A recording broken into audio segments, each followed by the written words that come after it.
উইলার্ডের নৌকায় থাকা ল্যান্স নামে এই মানুষটাও আস্তে আস্তে মানসিক অবস্থার অবনতি হতে থাকে। কেমন যেন ব্যবহার করতে থাকে এবং এক ধরনের মাদকের নেশা করতে শুরু করে। তবে সেই জায়গাটা খুবই বিপজ্জনক, কারণ চারিদিকে বোমা বিস্ফোরণ চলছে, গুলি চলছে। কারণ আগেই বলেছি ভিয়েতনামের যুদ্ধ চলছিল তখন।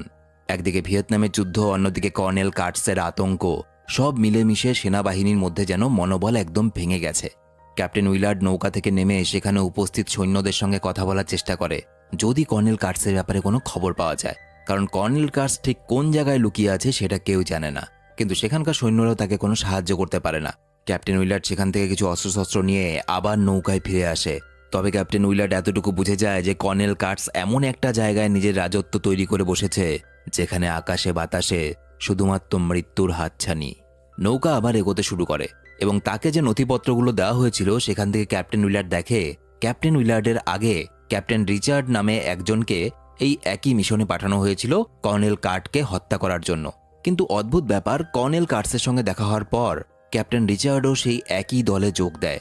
এই সময় দেখা যায় নৌকার মধ্যে ল্যান্সকে, যে কিনা নিজের মানসিক ভারসাম্য প্রায় হারিয়ে ফেলেছে, সে নেশার ঘোরে কিছু স্মোক গ্রেনেড, এটার থেকে শুধুমাত্র ধোঁয়া বের হয়, তো সেগুলোকে ওড়াতে শুরু করে। এবং এটা দেখে হঠাৎ করে নদীর দুপাশের ঘন জঙ্গল থেকে গুলি ছুটে আসতে শুরু করে অনবরত নৌকাকে লক্ষ্য করে।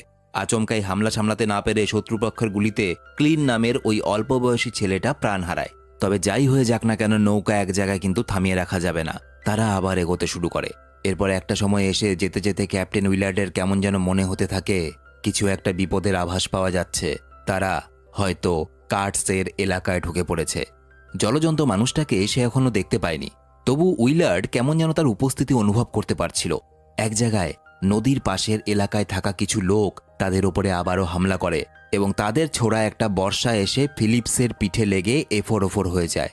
সে নৌকার ওপর লুটিয়ে পড়ে এবং এই সময় ক্যাপ্টেন উইলার্ড তার কাছে যখন যায়, ফিলিপস ভাবে আমি একা মরবো না, আমি উইলার্ডকে নিয়ে মরবো, কারণ ওর জন্যই আমাদের এই অবস্থা।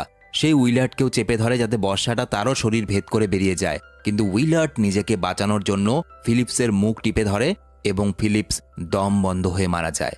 ফিলিপসের মৃত্যুর পর নৌকা চালানোর দায়িত্ব এসে পড়ে শেফের ওপর, কারণ ল্যান্স এখন সবসময় প্রায় মাদকের নেশা করে থাকে এবং সে প্রায় উন্মাদ হয়ে গেছে।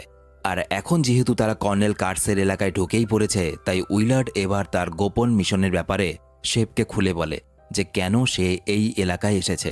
শেফ উইলার্ডের কথা শুনে ভয় পেয়ে যায়, কারণ সে জানতো কর্নেল কার্টস কে এবং কি করতে পারে।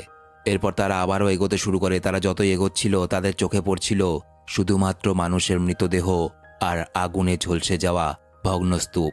একসময় তারা সেখানে এসে পৌঁছায় যেখানে কর্নেল কার্টস